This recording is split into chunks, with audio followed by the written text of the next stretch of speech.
Alhamdulillah wassalatu wassalamu ala Rasulillah wa ala alihi wa sahbihi wa man tabi'ahu wa mawalah. Beko sesudah ambo bepantun ucapkan takbir. Bisa? Ado duit bolikan boreh, jangan bolikan sabu-sabu. Kenapa suara saya koreh? Karena dah bebuko kabu-kabu. Allahu Akbar. Jadi akan datang gitu. Asal sesudah hamba pantun takbir. Boleh ditambah cik lain. Anak raja memakai katun-katun dipakai di kayu ara. Ambo tidak lagi menambah pantun, deklah dihabiskan pembawa acara. Allahu Akbar. Gitu. Bukan berarti tepuk tangan iko. Cuma di dalam masjid elok awak bertakbir. Betul? Alhamdulillah. Jadi dilantiklah. Berikut ini pelantikan Dewan Juri Musabaqah Tilawatil Quran Provinsi Riau. Naiklah satu-satu, naik ke atas. Nama dipanggil satu-satu. Abdul Somad LCMA, naik kami ke atas.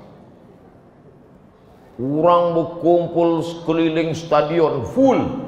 Setelah itu dilantik kami sama bupati. Setelah itu kata sambutan dari Bupati Kuantan Singingin. Naiklah bupati. Kata bupati waktu itu, sebetulnya stadion ini menurut insinyur arsitek belum selesai. Tapi karena saya ahli bangunan, saya paksa selesai. Lalu kemudian kabupaten yang berhasil mengentaskan buta huruf Al-Quran dapat penghargaan dari Kementerian Agama Nasional adalah Kabupaten Kuantan Singingin. Allahu Akbar. Itu sambutan bupati tahun 2010. Waktu itu saya Dewan Juri Musabaqah Tilawatil Quran Provinsi dilantik. Kemudian kami malam pembukaan. Nama bupatinya Pak Haji Sukarmis. Itulah malam ini. Jadi tadi kata Pak Haji Sukarmis, saya baru ini menengok Ustadz dari dekat, kata beliau. Dalam hati saya, aku menengok apa lah lama. Jadi saya udah keliling MTQ 12 kabupaten kota, saya keliling jadi Dewan Juri. Biasanya kami ditempatkan di hotel, diletakkan di wisma. Ada kabupaten kota yang belum punya hotel ditempatkan di biasa tempat. Tapi waktu 2010 itu saya ditempatkan di rumah dinas wakil bupati yang belum pernah dipakai. Ini rumah bupati, rumah dinas. Berjalan agak 100-200 meter, ada rumah dinas wakil bupati belum dipakai. Jadi siapapun nanti yang jadi wakil bupati di Kuantan Singingin itu rumah bekas saya. Kamar induk tuh saya tidur di situ. Banyak foto saya simpan. Ditengok orang di komennya, besar rumah kau Mat ya, kata dia. Dia tak tahu itu rumah dinas di Kuantan Singingin. Jadi begitulah rupanya kalau kita punya kekuasaan, bisa dimuliakan. Ustadz itu tidak duduk di hotel. Kita udah pakai peci, pakai sorban, pakai baju koko, ustadz disuruh tinggal di hotel. Tahu sendirilah orang di hotel macam-macam. Ada yang pakai baju belum berjahit, ada resleting belum berjahit, berpasang. Tapi kalau diletakkan di rumah dinas, aman, selamat. Begitu kalau kita punya kekuasaan, bisa kita paksa orang. Siapa yang tidak bisa baca Quran, maka tidak boleh melanjutkan SMP. Bagus apa tak bagus ini? Bagi orang yang tak bisa baca Quran, tak bagus. Mengamuk dia, anaknya tak bisa masuk SMP. Kira-kira Ustadz Somad bisa tak maksa orang? Siapa yang tak bisa baca Quran, jangan masuk SMP. Dia daftar aja. Ustadz tak punya kekuasaan. Tapi kalau punya kekuasaan dipakai, siapa yang tak bisa baca Quran tak boleh masuk SMP. Maka orang terpaksa belajar baca Quran. Maka orang terpaksa mendaftarkan anaknya masuk ke MDA. Akhirnya MDA hidup, guru-gurunya mengajar. Sekarang nasib guru agama bak kerakap tumbuh di batu, hidup segan mati tak mau.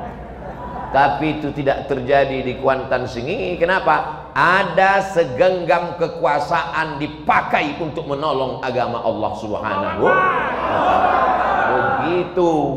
Itu makanya tujuh manusia, bukan 7 manusia jadi-jadian, 7 manusia yang nanti di padang mahsyar mendapatkan naungan. Wa takunul jibalu kal ihnil manfush. Semua gunung-gunung meletus, tercabut. Tapi ada orang yang dapat naungan. Siapa yang pertama? Bukan ustadz. Yang pertama dapat naungan adalah imamun adil, pemimpin yang memakai kekuasaan menolong agama Allah Subhanahu wa ta'ala.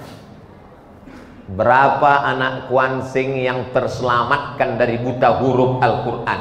Bapak Kepala Kantor Kementerian Agama bercerita ke saya, Riau 48% orang tak bisa baca Quran. Oh, saya tak percaya Pak Ustadz, kata ibu-ibu. Buktinya kami wirid Yasin sore-sore semua pandai baca Quran. Kalau baca bersama semua pandai. Kena tinggal menggerakkan mulut. Yasin wal Qur'anil Hakim innaka laminal mursalin. Yang pandai-pandai, yang tak pandai. Tapi kalau dites satu-satu, Ustadz menyampaikan lewat khutbah, bacalah Quran, iqra'ul Quran. Ustadz hanya menyampaikan. Orang tak mau mendaftarkan anaknya karena tak ada keterpaksaan, karena tak ada kekuasaan.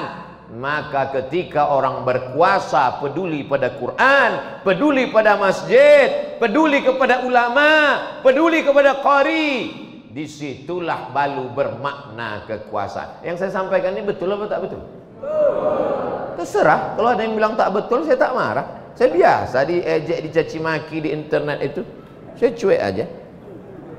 Bapak Ibu yang dimuliakan Allah Subhanahu wa ta'ala, saya cuma mau mengatakan kepada kita semua bahwa kalau ada orang mengatakan bupati kami bagus karena rajin sholat duha, bupati kami bagus rajin puasa Senin Kamis, bupati kami bagus rajin sholat tarawih, itu bukan amal bupati. Karena nenek-nenek pun bisa melakukan itu.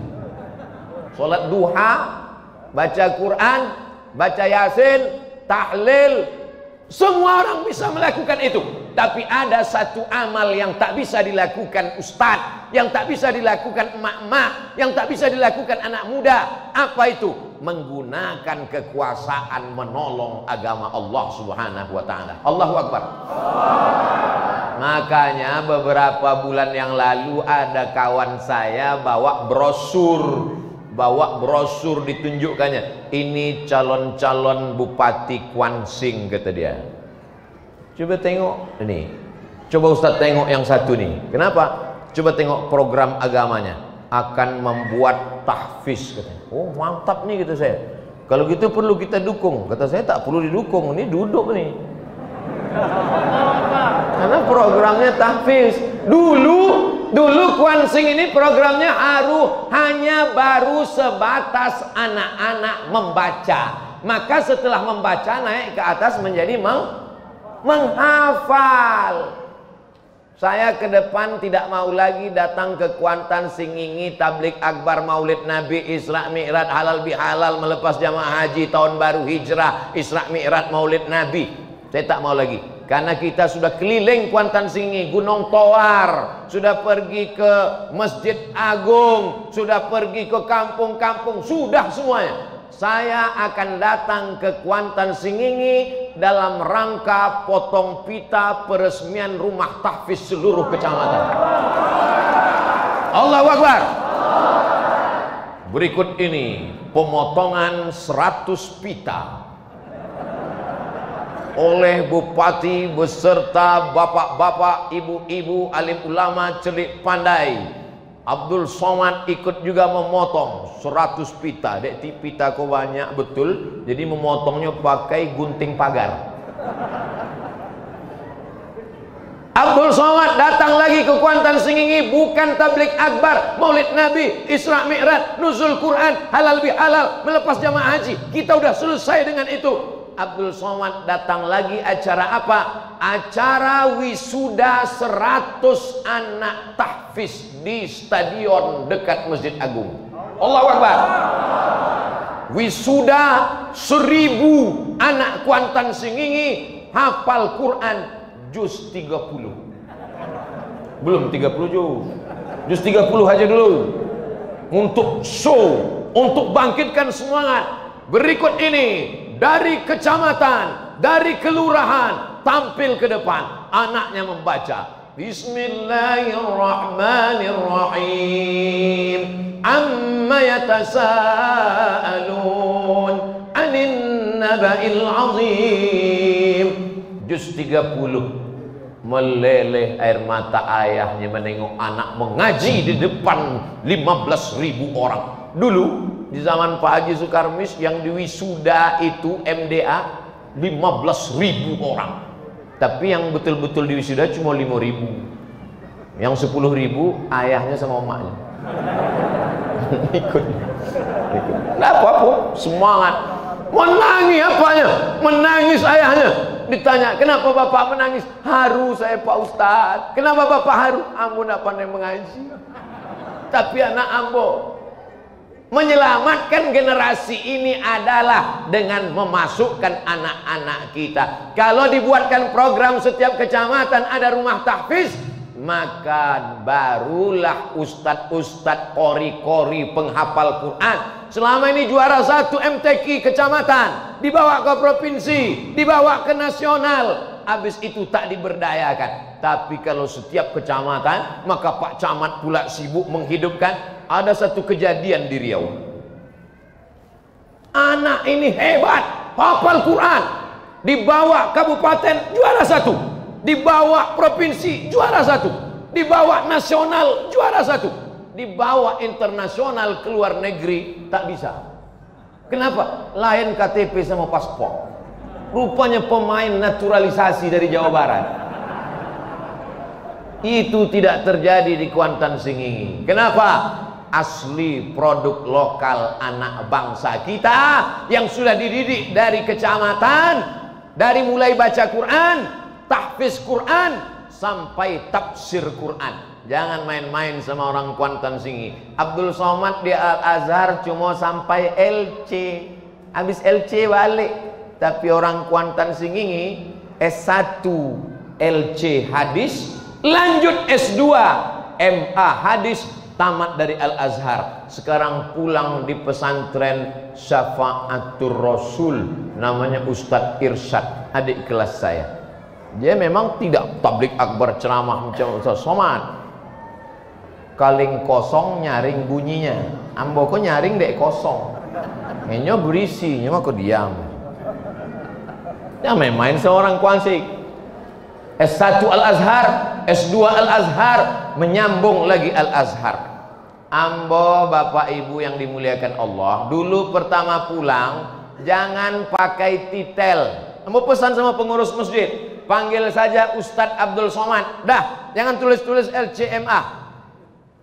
Suatu hari ambo baca koran. Nama koran tuh ndak boleh disobui, menjaga kode etik jurnalistik. Baca koran, pas halaman belakang, Ustadz Fulan jual obat kuat, minyak lintah. Ada dulu koran itu, kantornya di Panam. Sejak itulah ambo pakai LCMA. Kenapa? Karena banyak